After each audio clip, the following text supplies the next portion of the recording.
Buenas tardes a todos. Muchísimas gracias por su interés y bienvenidos a su clase de historia. En la última clase vimos cómo Ezio, el último general romano, intentaba defender el imperio de todos sus problemas y casi no había región que no estuviera en peligro.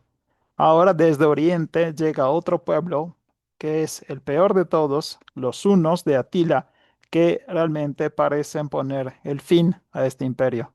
Los hunos era un pueblo nómada, o sea que no tenían un lugar estable donde vivir, seguían moviéndose. Y parece que eran originales de la Siberia meridional, prácticamente la parte sur de la actual Rusia. En el pasado se intentó reconocerlos con un pueblo de Asia identificado con el nombre de Xiongnu y se pensaba que eran ellos porque el imperio de China era atacado frecuentemente por estos nómadas que luchaban a caballo. Los chinos los describían como parecidos a los hunos, por eso los historiadores creían que estos hunos eran también los Xiongnu que atacaban a China. Actualmente no están muy de acuerdo los historiadores porque los puntos que tienen en común unos y Xiongnu son también de los puntos que tienen de diferencia. Entonces, dos pueblos que tienen 50 y 50 de parecido y de diferencia no pueden ser lo mismo, ¿no? Entonces, esta teoría cayó. Pero seguramente los pueblos nómadas que vivían en las estepas asiáticas pues, siempre dieron problemas a los imperios. ¿Ok? Ahora, no sabemos a cuál etnia pertenecía el pueblo uno. Tal vez eran mongolos, tal vez eran kazajos, los que actualmente viven en Kazajistán.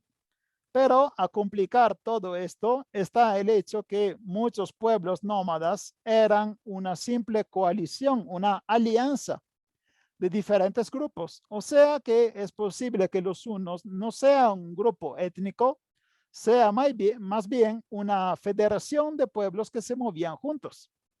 Y así no estamos seguros si hablaban un solo idioma o varios idiomas. ¿De acuerdo? Para hablar de ellos tenemos como testigo a Amiano Marcelino. Hablamos de este Amiano Marcelino hace 3 clases. Él sigue siendo la fuente principal de este periodo. Voy leyendo lo que él decía de los hunos para que se den una idea de quién estamos hablando. La gente de los hunos supera todos los límites de la barbarie. Como tiene la costumbre de surcar, o sea, cortar profundamente a los recién nacidos con un cuchillo, de modo que el vigor de la barba cuando aparece en el momento adecuado se debilita por las arrugas de las cicatrices, envejece sin barba, sin ninguna belleza y parecidos a los eunucos. Tienen miembros fuertes y firmes, cuellos grandes y son extrañamente feos y curvos, tanto que podrían considerarse animales bípedos o animales similares a esos troncos toscamente tallados que se encuentran en los parapetos de los puentes. Lo que él está describiendo es una costumbre de los hunos que era el de con un cuchillo cortar las mejillas. No piensen que se abriera la mejilla, no, hacía unos cortes afuera para que la barba no creciera bien. Pero esto no lo hacían a los bebés, no, los unos se cortaban las mejillas cuando estaban sufriendo por un luto. Por ejemplo, se murió su jefe, se murió su padre y para demostrar que estaban sufriendo con un cuchillo se cortaban. Ok, no es que lo hacían a los bebés, pero lo hacían en algún momento de su vida. El hecho que se consideraban curvos es porque pasaban muchísimo tiempo encima de los caballos. Entonces se ponían un poquito jorobados porque en realidad su cuerpo ya se había acostumbrado a estar encima del caballo, no estaba derecho. ¿Ok? Usan ropas de lino o de ratas salvajes, literalmente el pelo de las ratas. Ni tienen una prenda para la casa y otra para el exterior. Esto era algo típico de los romanos. Una vez que llegaban en casa, se ponían ropa cómoda, igual que nosotros ponernos el pijama, la pijama, y cuando salían de casa se cambiaban. Les parece normal, ¿no? Pero una vez que se han atado al cuello una túnica descolorida, no la dejan ni la cambian hasta que, gastada por el uso prolongado, se reduce a jirones. Este tipo de costumbre parece real, porque también los mongolos hacían lo mismo. Cuando el mongolo tenía una ropa, algún tipo de vestido, se lo dejaba encima hasta que se caía hecho pedazos y luego tenía que ponerse otro. Imagínense la suciedad, ¿no? Pero en estos pueblos de la estepa no hay mucha agua, entonces lo poco que hay de agua sirve para beber, no sirve para lavarse, ¿ok? Y en las asambleas, todos en esta misma actitud discuten intereses comunes. Ninguno de ellos ara ni toca la empuñadura de un arado. De hecho, todo el mundo vaga sin tener lugares fijos, sin hogar, ni ley, ni un nivel de vida estable.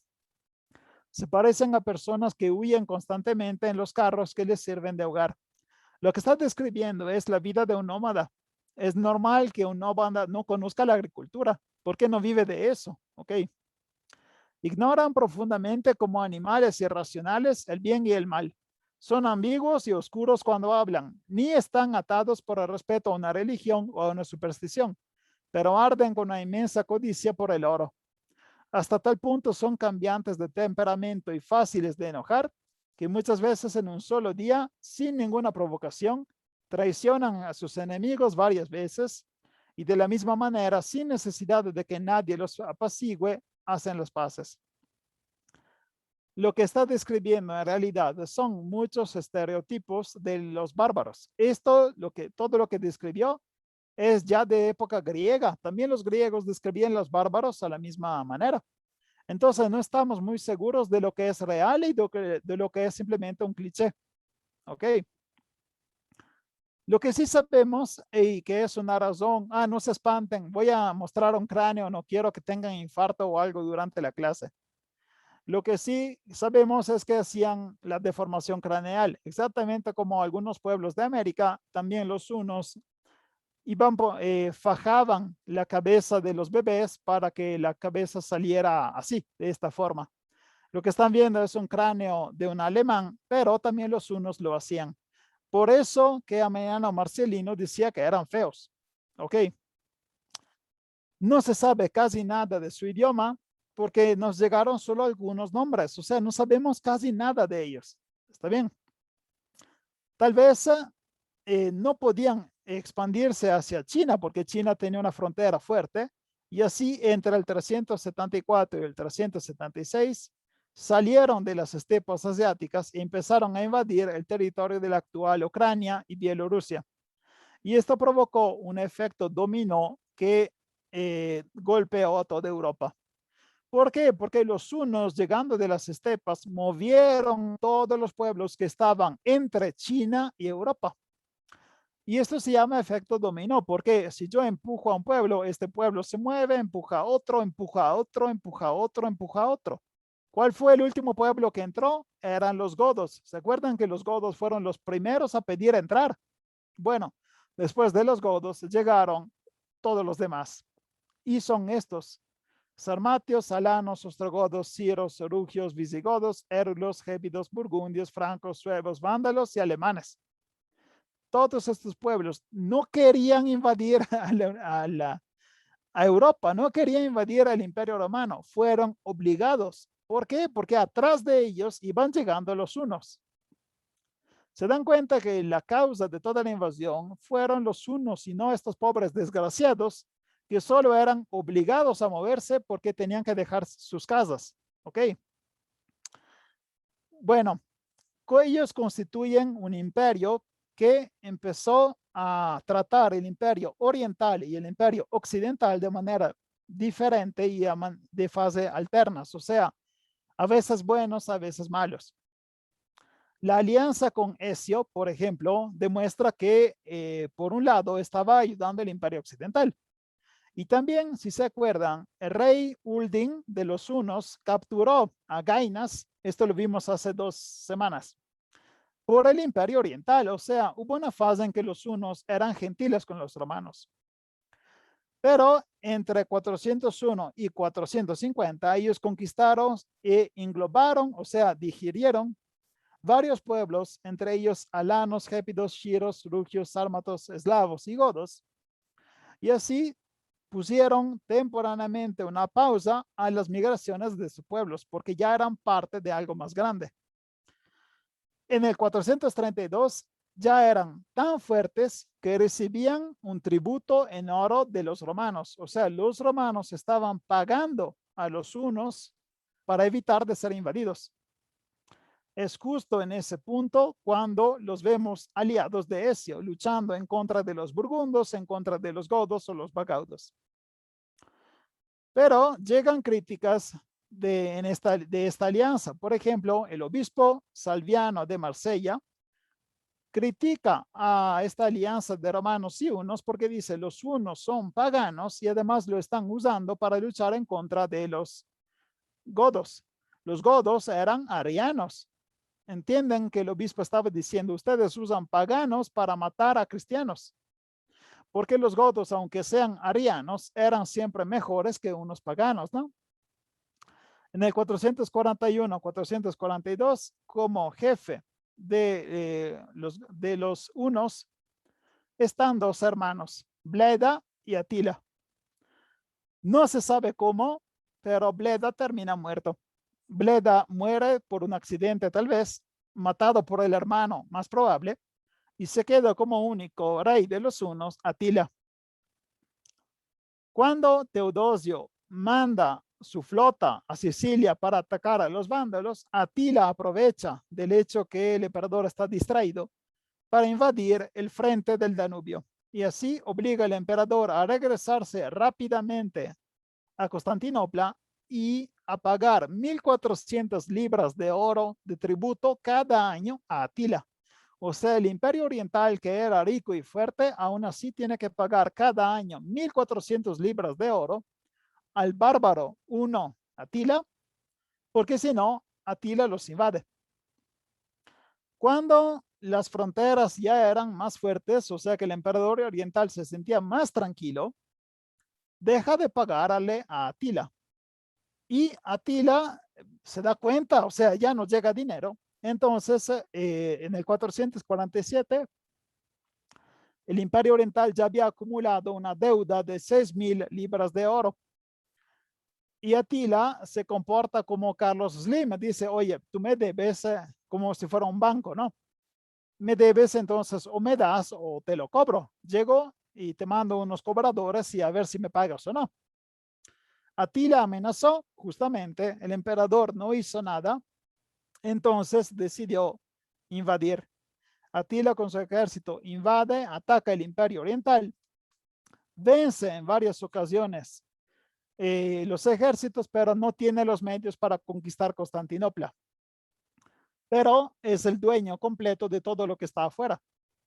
Los romanos tienen que aceptar la paz y en este caso tienen que pagar 2.100 libras de oro. O sea, el pinche Atila aumentó del 50% el pago que tenía que darle cada año, además de pagarle los 6.000, las 6.000 libras de oro que ya le debían del año anterior. Esta es la situación con el Oriente que es amenazado por Atila cuando entra en la historia una desgraciada. Esta desgraciada se llama Justa Grata Honoria. ¿Quién es Justa Honoria? Es la hija de Gala Placidia, o sea que es una princesa. Ella había sido obligada por su hermano, el emperador Valentiniano III, a casarse con un senador.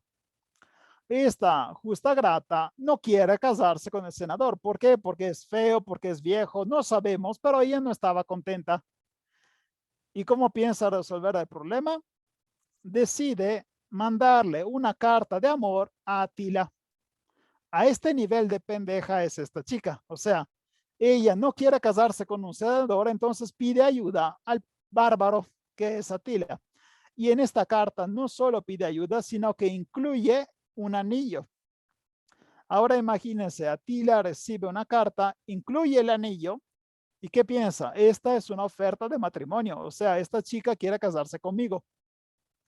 Y Atila dice, ¿sabes qué? Jalo, yo sí me caso con ella, pero quiero como dote mitad del imperio. Se dan cuenta de lo que está pidiendo, ¿no? O sea, para casarse con la princesa, quiere que mitad del imperio pase a los hunos. Cuando Valentiniano, que es su hermano, se da cuenta de todo esto, manda en exilio a su hermana porque la quiere matar, pero la madre, Galia Placidia, no le permite matar a su hermana. O sea, no seas tan malito con tu hermana, ¿no? O sea, no la mates. Pero le manda una carta a Atila y le dice, oye, estimado Atila, lo siento mucho, mi hermana es una imbécil, no quería decir esto y la oferta de matrimonio no es una oferta. Todo fue una idea de mi hermana. Sin más, por el momento, sigo sus órdenes, firmado Valentiniano III. Bueno, Atila dice, Nel, o sea, la oferta sí llegó y si ustedes no quieren darme el imperio, yo llego y lo agarro yo. Y es por eso que en el 451 invade Europa, todo por culpa de esta, porque no puedes llamarla diversamente. O sea, puede ser que Atila simplemente esperaba una excusa, pero ella se la dio, o sea, en charola de plata, ¿ok? Bueno, 451, los hunos empiezan la invasión de Europa. Los hunos no llegan solos, están en una alianza que incluía también ostrogodos y burgundos. Ezio logra defenderse porque Ezio otra vez demuestra que es la persona fuerte del momento y crea una alianza con visigodos, alanos y otros burgundos. En el momento en que ya se termina el periodo de alianzas, tenemos este plan. Ezio está con visigodos, alanos, francos, sajones, borgoñones, bagaudos. Y Atila está con ostrogodos, gébidos, rugios, shiros y turingios. Prácticamente toda Europa está o de un lado o del otro. ¿De acuerdo? Atila también incluía en su alianza algunos pueblos que conocían la poliorcética. ¿Qué es la poliorcética? Es el arte de conquistar las ciudades. O sea que ya sabía cómo sitiar una ciudad y conquistarla sin tener que esperar que se muera de hambre. Y por eso con su enorme ejército ataca e invade y destruye muchas ciudades entre las que son actualmente Alemania y Francia. Mientras Atila está sitiando la ciudad de Orleans en Francia, el ejército romano lo ataca y así Atila se posiciona en el campo cerca de la ciudad y da inicio a la batalla más importante de este periodo que se llama Batalla de los Campos Cataláunicos y también es conocida como la última batalla de Roma. Porque no piensen que después de este periodo ya Roma está en paz. No, es la última batalla que Roma vence, que Roma logra ganar. ¿Ok? Y esta batalla se realiza el 20 de junio del 451. Es complicada, no voy a explicar porque ni siquiera quiero cómo se desarrolla la batalla, pero es suficiente saber que cuando termine la batalla, ninguno tiene la victoria definitiva, o sea, nadie ganó completamente. Pero Atila es obligado a retirarse atrás de Río Reno para pasar el invierno. ¿Eso qué significa? Que Atila no ganó, porque si él ganara, se quedaría en Europa. En cambio, se está retirando hacia el oriente. O sea que Ezio tuvo la victoria, al menos parcial. El año siguiente, Atila regresa, porque todavía no está contento.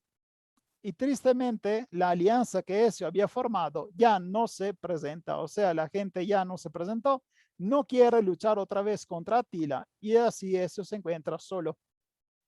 A este punto, Atila empieza la invasión de Italia. Destruye varias ciudades y la más importante de las ciudades que fueron conquistadas fue Aquileia. ¿Qué es Aquileia? Ustedes si la buscan en Italia es un pueblito. En realidad Aquileia era la ciudad más importante de la región Véneto e Istria. Es la región mía, la región que actualmente se llama Véneto. Y es un pueblito porque durante esta época fue atacada duramente por Atila.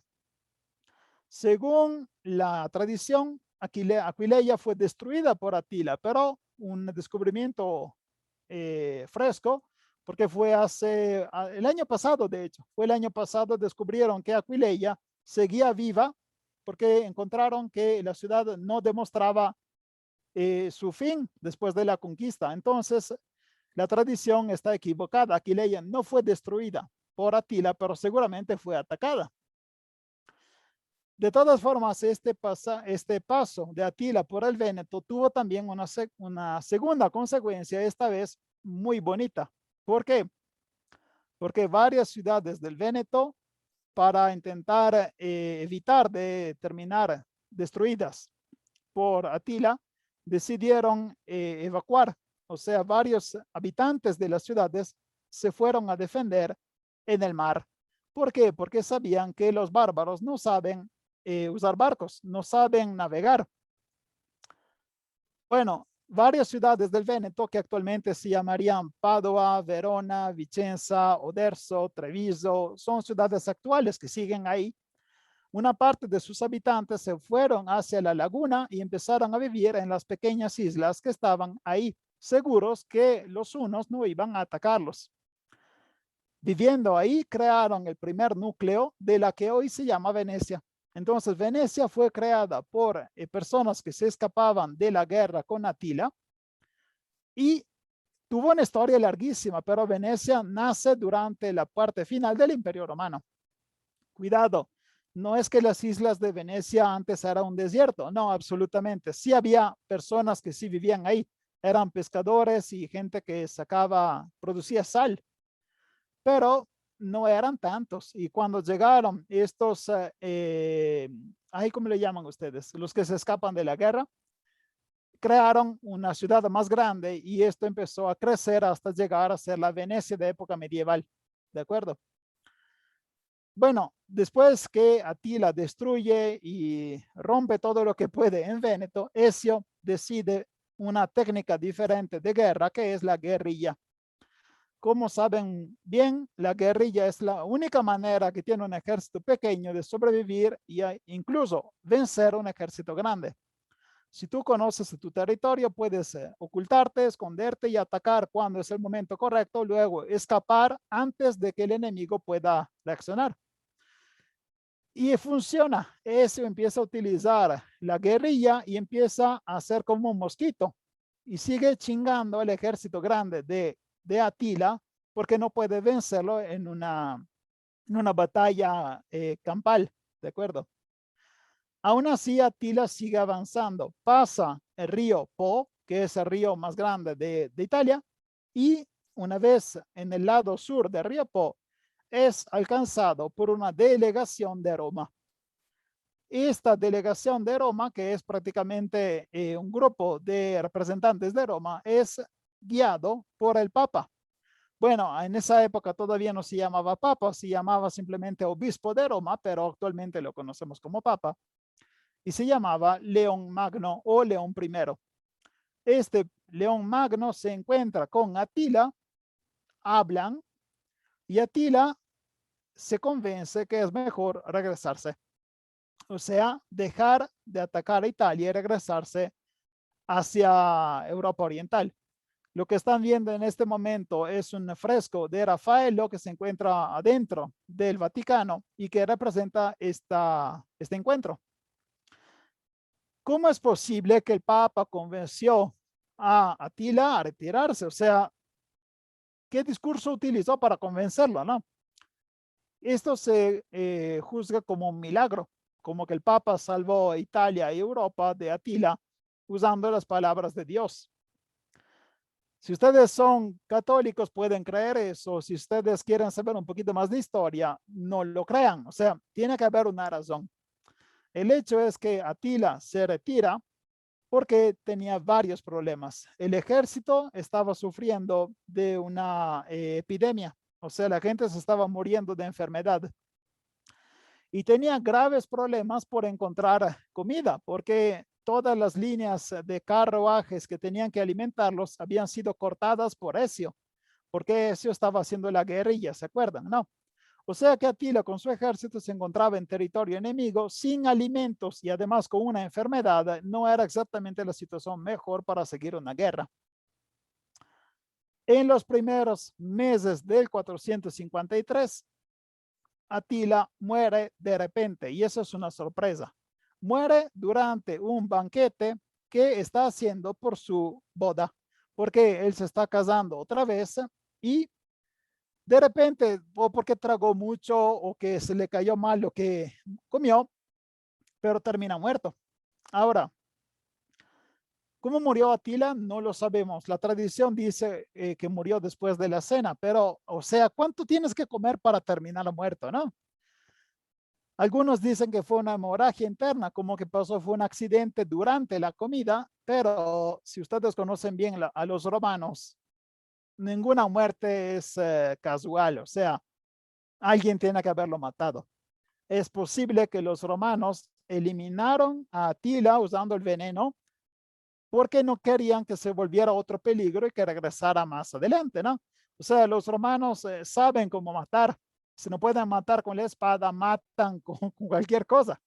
Entonces, esta muerte de Atila es bastante sospecha. Es posible que los romanos fueron responsables de la muerte. ¿Ok? En el 454, Ezio intenta planear la boda entre su hijo, que se llama Gaudencio, y la hija del emperador Valentiniano III, que se llama Placidia, igual que su abuela. Entonces, Gaudencio es el hijo de Ezio. Placidia es la princesa, porque es la hija de Valentiniano. Y esta parecía una boda no solo bonita, sino útil para Ezio. ¿Por qué? Porque Valentiniano III no tuvo hijos varones. Entonces, Gaudencio, que iba a volverse su yerno, se habría vuelto probablemente el siguiente emperador. ¿Por qué? Porque no teniendo hijos varones, tu hija claramente es la que va a definir quién va a ser el siguiente emperador, con quién se casa tu hija, ¿no? Pero justo en ese año, Ezio fue asesinado en Ravenna, en la capital. ¿Por qué? Petronio Máximo es un político de su época y el eunuco de corte que se llamaba Heraclio convencen al emperador que Ezio es un peligro. Ahora, ¿Ezio es un peligro realmente? No. De hecho, Ezio quería al emperador vivo porque quería que Valentiniano confirmara la boda de su hija con su hijo y así siguiera el camino hacia el poder, pero de su hijo, ¿no? Ezio no estaba complotando, Ezio no quería asesinar al emperador. Entonces, todo esto fue simplemente un juego de corte que terminó con la muerte del único gran general que a Roma le quedaba. Después de Ezio, nadie puede defender Roma y por eso, cuando termina la muerte de Ezio, solo faltan 20 años para la caída del Imperio Occidental. Valentiniano llama a corte a Ezio y se acerca a él por hablarle y cuando él menos se lo espera, lo mata con un puñal. O sea, es el mismo emperador que lo mata con sus manos. Si le cayó bien Ezio, les doy una buena noticia, porque el año siguiente, dos ex amigos y ex guaruras de Ezio lo vengan y en Roma asesinan al emperador Valentiniano III. Entonces, el imperio prácticamente perdió el más grande general por mano del emperador, pero este general tenía tantas amistades y tanta gente que lo quería que sus mismos guaruras deciden eliminar al emperador. Entonces, con 2 años, Roma pierde las dos figuras que eran como líderes, ¿de acuerdo? Si les gustó la clase, pueden darle me gusta, compartirla y suscribirse al canal. Los enlaces de Spotify están disponibles en la página del canal de YouTube y si quieren apoyarme también pueden encontrar el enlace de Buy Me a Coffee en el que pueden comprar café o una clase sobre el Imperio Sirio que es para los patrocinadores. Muchas gracias, hasta luego.